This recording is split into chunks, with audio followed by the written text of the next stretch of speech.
One TV special report. I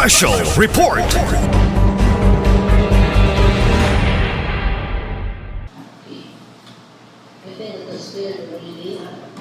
Honorable Sakin and Honorable Business Coordinator of the manifestation of the observations. Honorable Sakin, okay. Any other manifestation of this board? Yes, Honorable, please.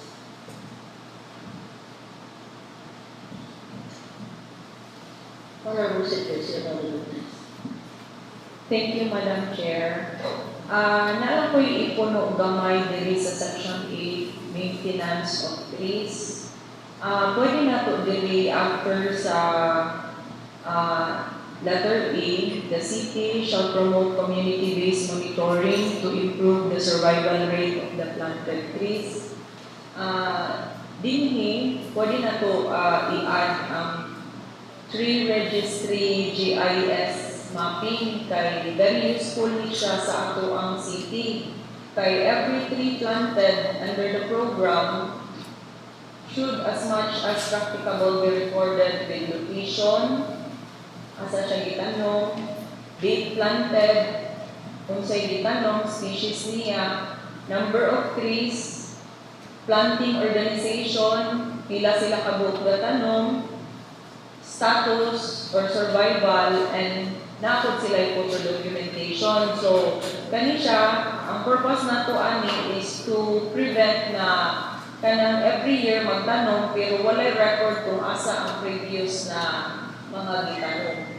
So, in that, Madam Chair, dili lang kay basta lang na nagtanong lang ta for that, kung dili ang maintenance. So, Honorable Sakin o pwede hindi siya mapuno nato sa maintenance of trees. Kanila ang suggestion. That was also manifested by Honorable Court about monitoring system. So, yes, ang sakin to. GIS kuhaan kaning mura siya o mag-submit with Madam Chair ang mga organization, Madam Chair, sa ilahang mga naabot sila yung reporting to support sa kanilang mga pangtanong and ma-monitor. Dili lang kay basta-basta lang na nagtanong. Kundi at least naaga kung part siya sa monitoring. Thank you, Madam Chair. Thank you, Honorable Secretary. So, we ask sabi to respond to that session of Honorable Secretary. Okay, Honorable Sakin, you have now the floor for some reactions. Thank you, Honorable Chair. Thank you, Honorable Fitness. Jolly repeat, Honorable Chair. So, I will study the proposal in order to include in our third revision. That was also manifested by Honorable regarding the monitoring system. It's very important. Okay. So, we ask the police or if we have also the other clarification or suggestions for this one. Any other manifestation comments from this honorable body that we can harmonize this very good ordinance? Any other manifestation? Okay, honorable Secretary. Yes, Honorable Chair. So, there are certain revisions that have to be made for this ordinance. So, ato na i-final na next week para final na. I hope kung sa akin was taking notes about the proposals of my colleagues para umani ni next week at ma-revise kung sa akin. We'll have to again deliberate this next week for final na second reading. Isang sa akin amin na po that. Ano ba siya? Yes, Honorable Chair. Thank you, Honorable Chair. Majority Leader. Thank you, Honorable Sakin. It's a very laudable ordinance. So if there are no more suggestions or revisions from my colleagues, we'll proceed to next item. Next week we'll have to schedule this again for second reading. So we'll proceed to next item for our agenda. Number 2, objectivity of item number 9, an ordinance prohibiting online sexual abuse and exploitation of children or child and child sexual abuse or exploitation materials designed in the city of Ozamiz, institutionalizing programs for its prevention and eradication and providing penalties thereof. Thereafter, establishing a supportive environment for child victims and providing funds thereof. Honorable Sir, we have a piece of public hearing on this last August 19, whereas this ordinance was presented by Attorney Pasolita, who was tasked by the official Decision to present the revised ordinance. This underwent successfully by the members of the official Decision Political Council last August 13, at the RTC Branch 35, Chamber of Judge Faith Otoy Ramos. After that, we are hearing last Wednesday, August 19th. We are seeing now for second day para unsa mga clarification sa colleagues, mga interpretation ng officials, atong ma-deliberate today na atong ma-decision kung saan ay mayroong panel ng ordinance. It's important for Ozamiz City NGO, kaya we are still decision sa Ozamiz together with illegal and Cagayanoro. We are declared still decision on September 3 last year. So, we will now proceed to next ordinance, and I will open the question to my colleagues also.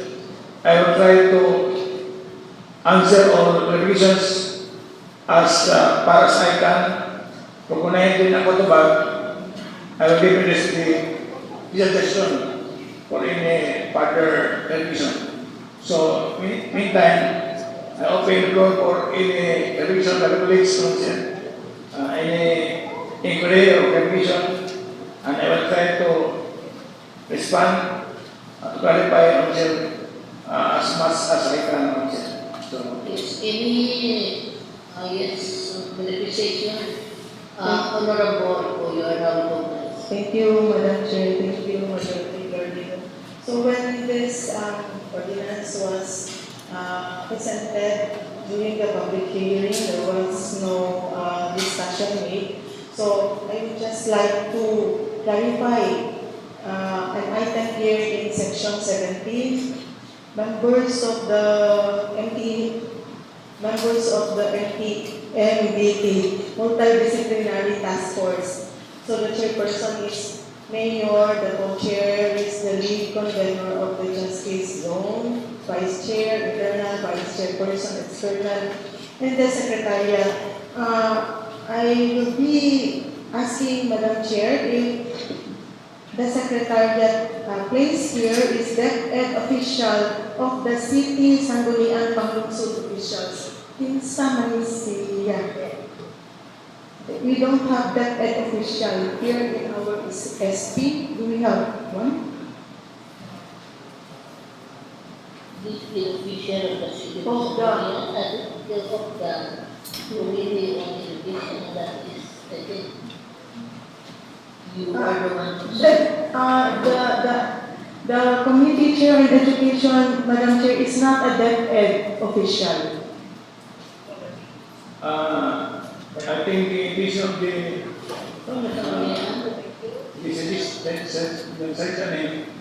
ang takot na si ang Chairman of Education, si ano ko, ang ilang wording, dili isipin, he should be Chairman of the Committee on Education of Sir Barsot. Kaya yan na, wala sa, ang sekretary ba, wala sa sagot sa atong komite ba? Si atong Netsiska, ang sekretary nga nag-permanent, mapurang bantay, Majority Floor Leader, in the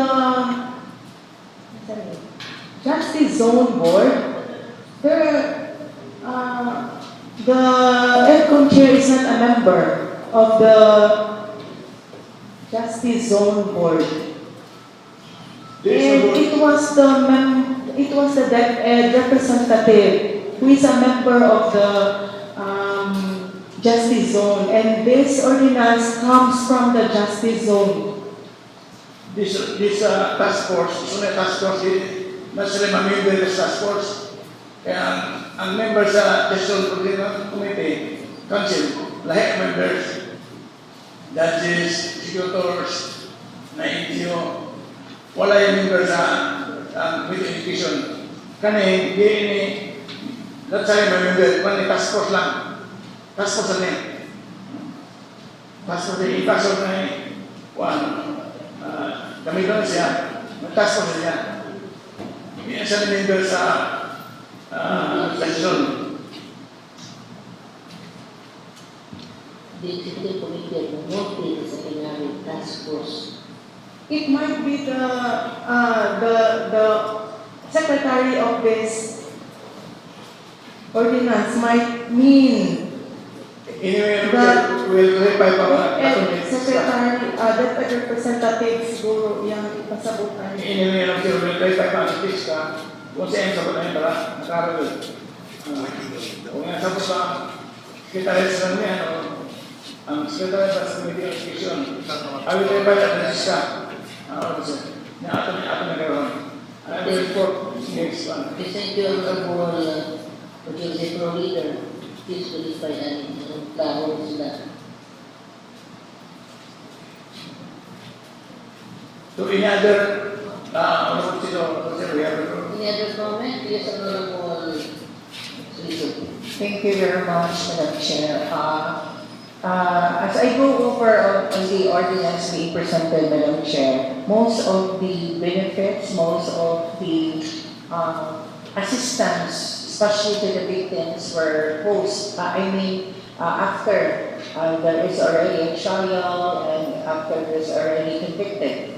And we will have the obligation to shelter and appropriate housing. In fact, we are recommending a 500,000 as a part of this 500,000 pesos as part of the allocation for the expenses in the implementation of this ordinance. But nowhere in the ordinance, Madam Chair, that allows or what do you call this, authorizing the local government unit to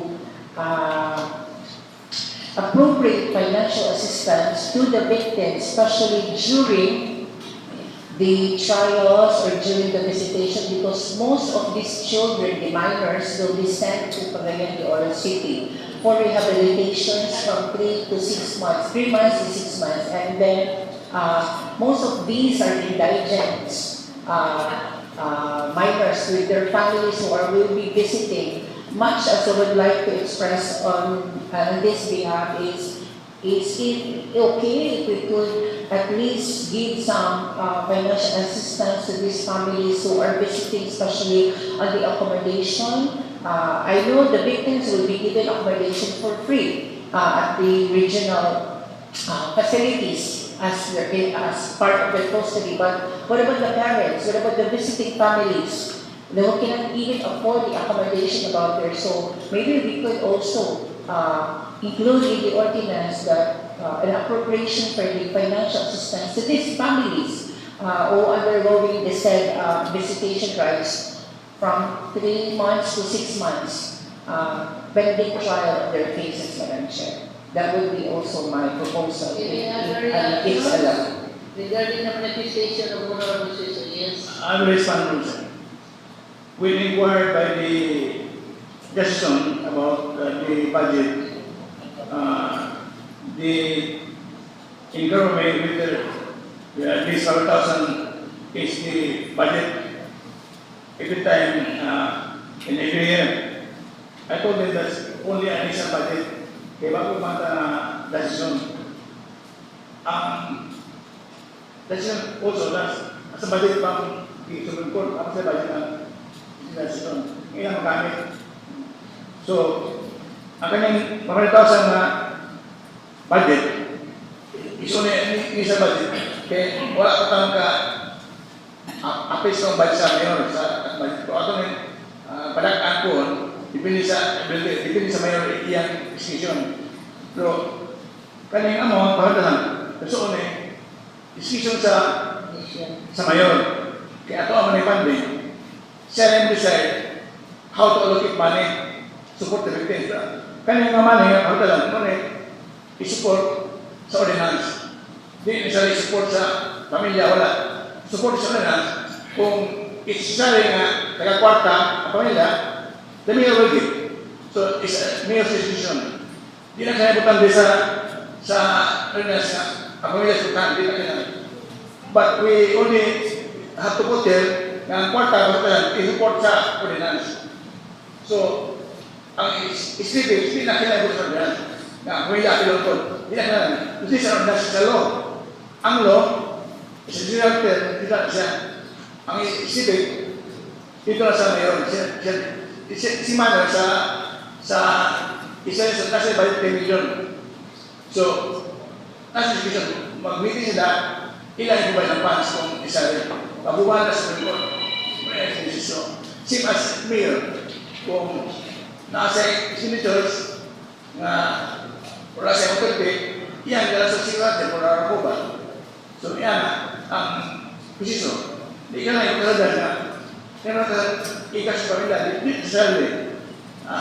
We give the mayor the authority and the decision na kanyang kasoon will the comply sa ordinance. Kung comply, makuha ko siya. Ma-audit sa kuha, isa siya. So, we have to be specific here na kanyang kasoon is para pamilya. No. Ang mayor ng vote, kasi malang na desyo na 30 million, magbibig sila. Ang ngayon ba na isuon, na marami sa support ang ipaso.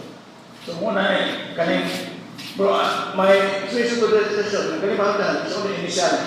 So the base mayor, ang mayor is the sole person responsible and accountable for the budget.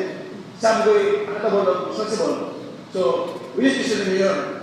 Kung kay pag budgeting time na, isa ko na-share, karoon ng budget. Ang may kuha ko ng mga committees sa budget. Kuha ko ng desisyon sa inyong proposal. Ina-examine sa because of our approval. Sa mayor na mag-buot, kita, mag-iwanted kung ang yung bakuran ng budget mayor. Kasi ang mayor, is a person, sulit at tabo na siya mo sabi sa tuwa, for our approval. Sumunay Jiso. So, kanimwata na atong gihatag na pagtasan, iso na initial. It can be increased by the mayor, depending upon the income city sa possible kung na savings, basta yung isang. So, we will have to inspire ang kwarta. Okay. It's for the enough na ngayon na ang kwarta is for expenses in support of this ordinance. I hope I was being understood by my colleagues. Kani kwarta, support the ordinance. And in support the ordinance, it will be, especially to support the people, the victims, it should be. As long as you support the ordinance. Ang kwarta, support the ordinance, na may magtuputar sa victim, pamilya sa biktima. Yan ang definition. I hope I was able to explain to Rosino. Is any other further yes? Elections, Honorable Tabrandi. Thank you, Madam Chair. Kani lang ako, Madam Chair, manifestation na ko ni with regard sa ato ang victim survivors, Madam Chair, nga nama sa ato ang LGU. Section. Alam mo diri siya honorable kakayan na Article. sa first, whereas na to including proper care and nutrition and special protection sa ato ang mga survivor. Sa whereas, sa first yun nga whereas, nag-inquire ko ni Sir Raji kung pila ang budget sa ilahang food, 25 pesos daw sa ilahang sudan, excluding the rice. Kanya ako, Madam Chair, hopefully sa pag-budgeting anin, ako lang ipaabot na tanawon po na to ang bagong nga pricing kung enough ba na to mahatag ang sakto nga nutrition and care for our mga victim survivors with regards to budget, Madam Chair. Thank you. Thank you for your presentation, Honorable. Any other comments? Yes, Honorable Brillanzo. Thank you, Madam Chair. I have one comments lang about sa Section 19, Madam Chair. Section 19, 19 position. yes, Madam Chair. Particularly sa Committee Coordinator for Capital and or Livelihood Assistance. If we can include also the Liga ng mga barangay as Committee Coordinator for Barangay Activities or Affairs, kay only, if I'm not mistaken, or only BSK President Anendon, so mas bukat po ang importansya sa barangay. If we can include, Madam Chair, the Committee Coordinator for Barangay Affairs or Activities sa composition of the Network of Care, MDC, Madam Chair. Thank you. I think that would be under Committee Coordinator for Local Services, IBP, and the additional na barangay officials. For Barangay Affairs or That falls under Activities, committee. Madam Chair. Which is legal services. Or kasi nakalitaan lang sa Secretariat kay na-include naman That would be naman. under the Committee Coordinator for Legal Services. We'll take it note of sir. Okay. Barangay officials.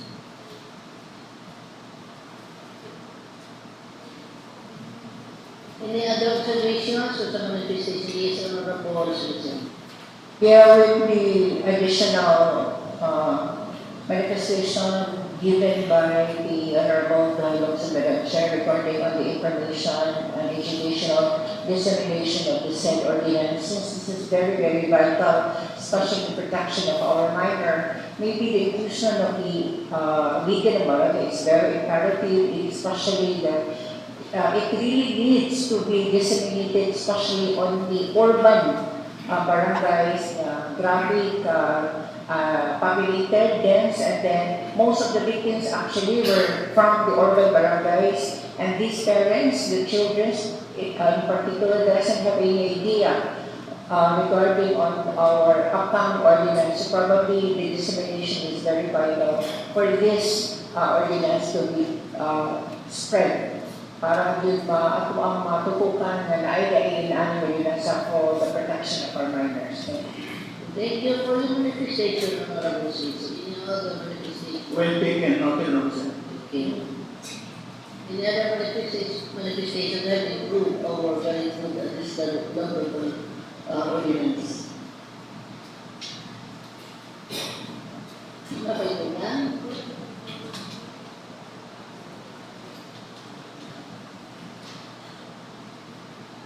This is a very good.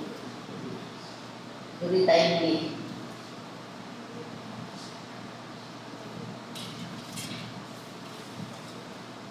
Yes. If there are no sir,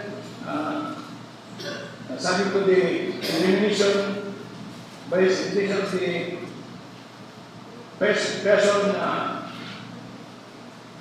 focal person involved under the Official Executive Committee under Singkarat have to verify this. Kanila, ano siya?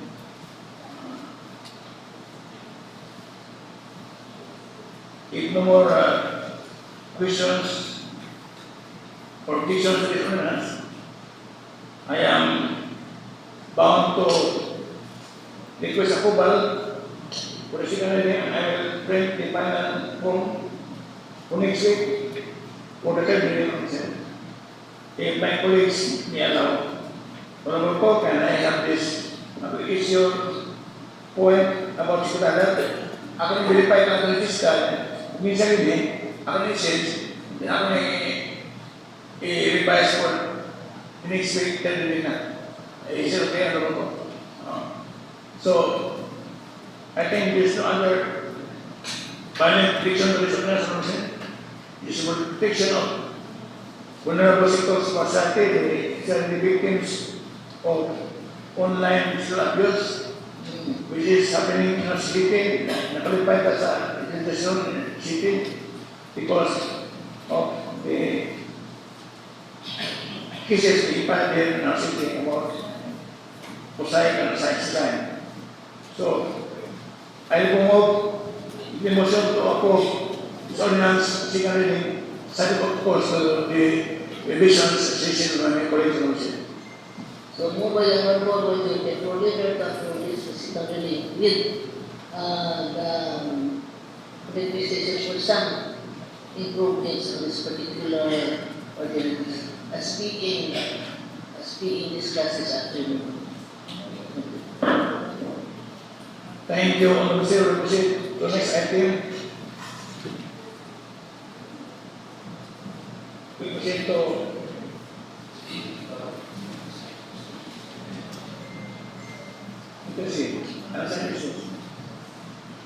Ozamiz will be there for accommodation, Honorable Sir. And may start with the first accommodation. Our system does not exhibit at the next one, given this to enter into and sign on behalf of the City Government of Ozamiz, the memorandum of agreement of Wisniam Kabataan of the 15 barangays of some city relative to the implementation of the Scala and Iski program. And here to Chairman of the Committee on Youth and Sports, Honorable Dante Delonso to endorse and recognize and sign. Honorable Williamson, you are now recognized in the chair. Thank you, Madam Chair and Madam Deputy Leader. I'd like to pass a resolution advising the local chief executive, some Norman G. Cortes to enter into and sign on behalf of the City Government of Ozamiz the memorandum of agreement MOA with the Sangguniang Kabataan of the 51 barangays of Ozamiz City relative to the implementation of the Scholar Escape Program for first reading with reservation, Madam Chair. More for first reading with reservations, portion.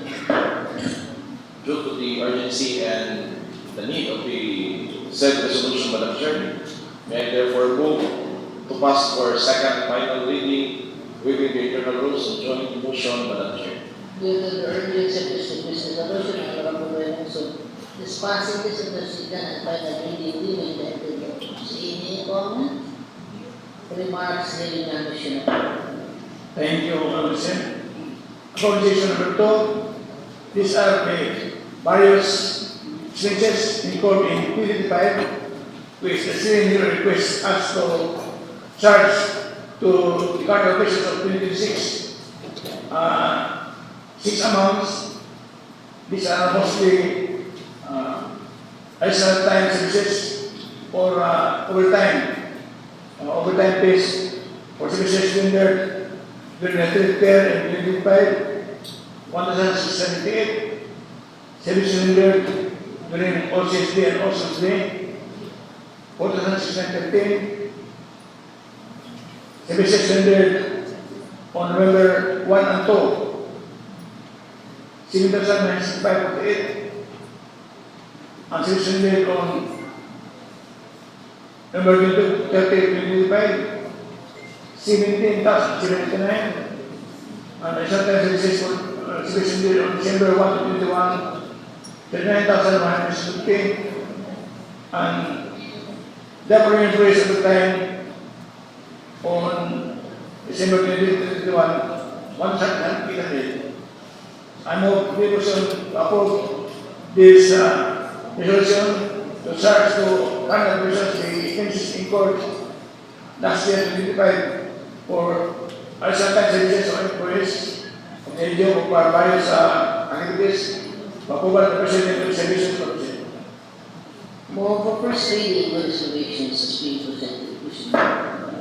Thank you, Honorable Sir. In the exchange of public service and the spouse and fiscal management, I move to demonstrate to approve this resolution, citing fees for last year's ISO time services for overtime, with service to this year, will fix the bus 6 amounts.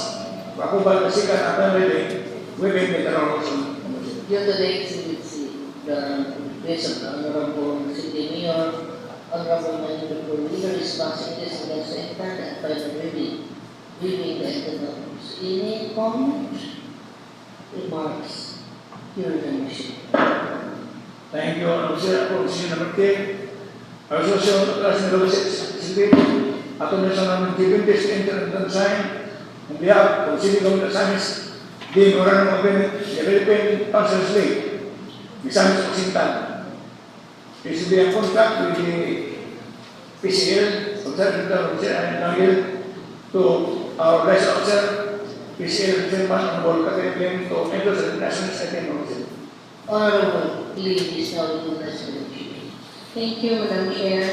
I would like to pass a resolution authorizing the local chief, Sam Norman G. Fuentes, to enter into and sign on behalf of the city government of Ozamiz the Memorandum of Agreement with the Philippine Councilors League, Ozamiz Occidental Federation for first reading with reservation. Move for first reading with reservation. Thank you, Madam Chair, for very important matter and for our PCL celebration is coming September 1. I would like to pass this on second and final reading waiving. Due to the necessity of this request, Honorable is passing this to the second and final reading leaving the economics. Any comments, remarks, here the motion. Thank you, Honorable Sir. Proposition number 4. The DLG message presenting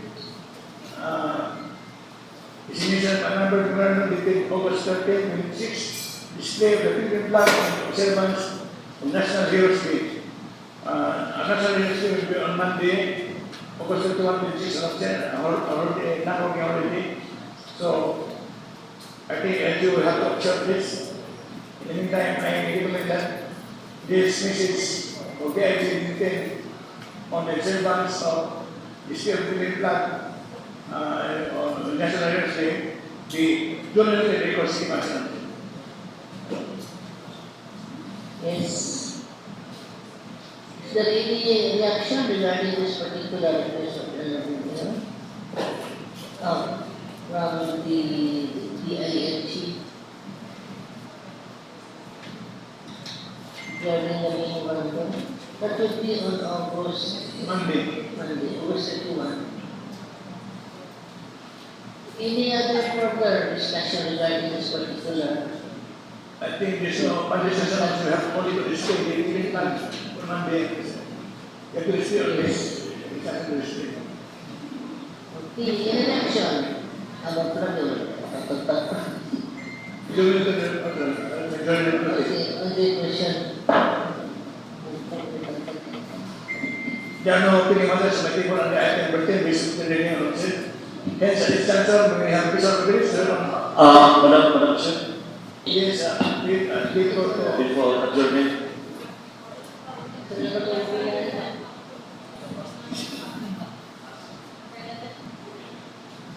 we accept also, we have special matters, we have Dr. Kailan.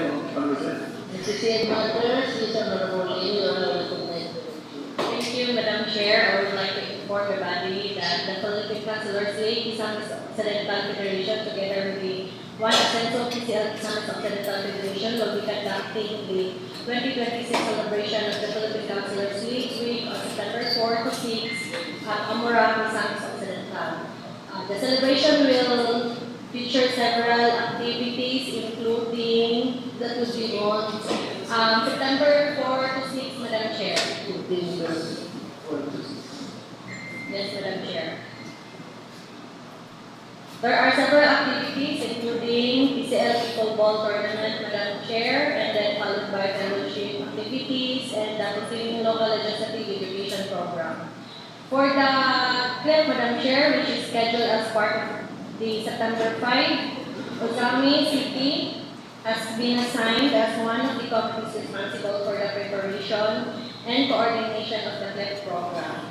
This includes the assisting necessary requirements and ensuring the smooth conduct of the educational and legislative activities for the PCL Madam Chair. So I guess we will be having meeting after or small chit chat after our adjournment, Madam Chair, for further discussion with the activities. And also, Madam Chair, you are also invited to join our PCL this coming September 4 to 6, Madam Chair. Thank you for the 6 sa Amora. Okay. Thank you, Honorable Lim, for your information. Thank you, Honorable Sir. May also represent the release of the schematic from the President. Honorable Mayor, also, you are now representing. Thank you, Madam Chair, for leader. First matters at this moment, Madam Chair. Thank you. Then at the moment, yes. Thank you, Honorable Sir. May we also represent the release of the schematic from Honorable JJ Gandas, Honorable Sir. Honorable Candas, you are now representing. Thank you, Madam Sir, for the explanation of everybody. Dalikan ng mga barangay yang conducted our monthly meeting this coming Thursday, August 27 at third floor sa team building. At August 27. is 9 a.m. magsugod. Then pagka-apon na 1 to 5 ang naagya po mga kapitan aban sa mga training sa bookkeeping reporting atong ordinance sa itong responsible owners atong mga dogs and cats. Thank you, Madam Chair. Okay, thank you, noted your information, Honorable Candas. Thank you, Honorable Sir. At this point in time, we have official release and matters concerning in the newspaper, Honorable Decision. Honorable Citizen, you are now representing from matters concerning the IB. Thank you very much, Madam Chair. On IP matters, this representation is initiating a symposium together with the Department of Science and Technology, the NCIP, and the tribal leaders on the formation and establishment of the Ozamiz City Indigenous Science and Technology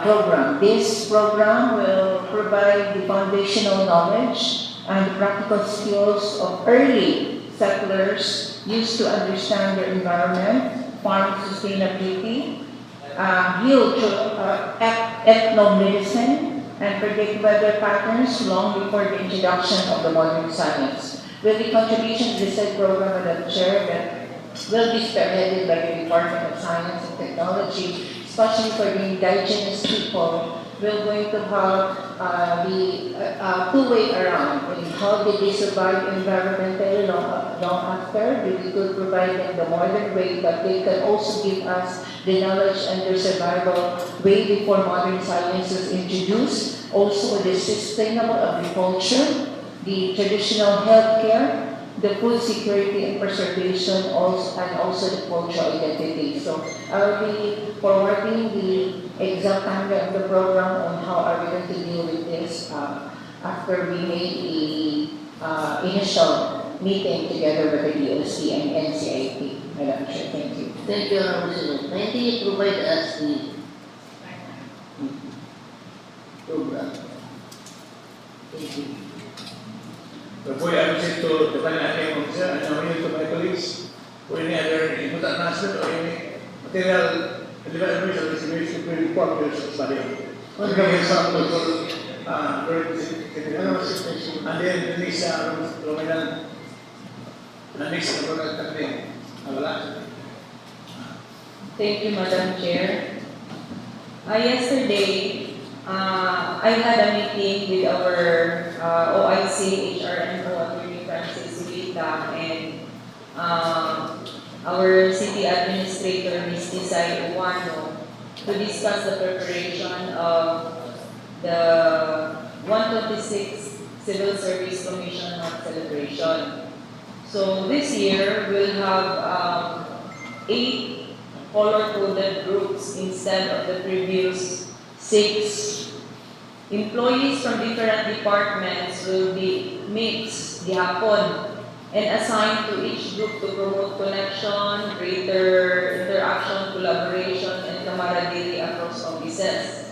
But this time, Madam Chair, our department heads will serve as the team leaders of their respective groups.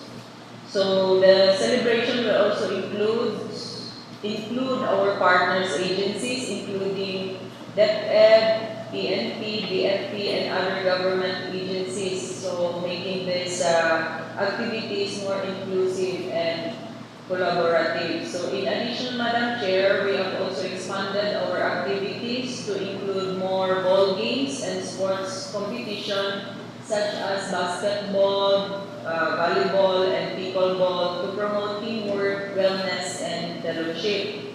The official kick-off of the 126 Civil Service Month will be on Tuesday, September 1, with the parade assembly schedule 6 a.m. Road will be from Ozamiz City Hall to Public Mall to Jollibee Main, then back to City Hall. And yes, and on September 1, Tuesday, assembly time 6 a.m. The distribution of the polo shirt is tentatively scheduled from August 28 to 30. Kaya 31 or holiday minsan siya. So further details including the specific distribution schedule and arrangement will be announced once finalized. So this all information will be forwarded, the updates to each offices for the guidance and information regarding the activities planned for the month of September. The complete schedule and additional details will likewise be provided once finalized. So that's all, Madam Chair, and thank you. Thank you, Honorable Secretary, for your vital information. We also welcome Honorable Wanglan. This Honorable Mamina, you have some other information. Thank you, Madam Chair. Thank you, Majority Floor Leader. Madam Chair, this is not mandatory nor obligatory. I'm just requesting with the indulgence of this August body na unta natay snacks kada sesyon na to. Bisan simple snacks na unta, Madam Chair. Simple snacks. Kung wala na yung public at city, pwede mag-sipit-sipilan na. Thank you, Madam Chair. Thank you,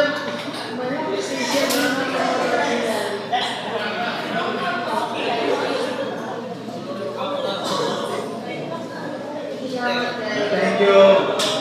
Honorable Sir, we also we have the Honorable President. We also have Honorable President. Honorable Yan, you have some additional information. Nandun ko na sa office, because sinabi sa center. Thank you. So, the usual venue, Saria. Sa Ria Coffee. Saria 20 Mart Part 2. Yes. Madam Chair, Yes. after na lang, Madam Chair, snacks na dito sa office ni Consiglio. Nag-andam ta og putumaya og tablian. Again, paghapon ta mahuman sa ato ang ilo-ilo na Kita lagi yung isa. ilo-ilo. Okay. On that happy note, Honorable Sir, I now move to adjourn the session. Session is adjourned.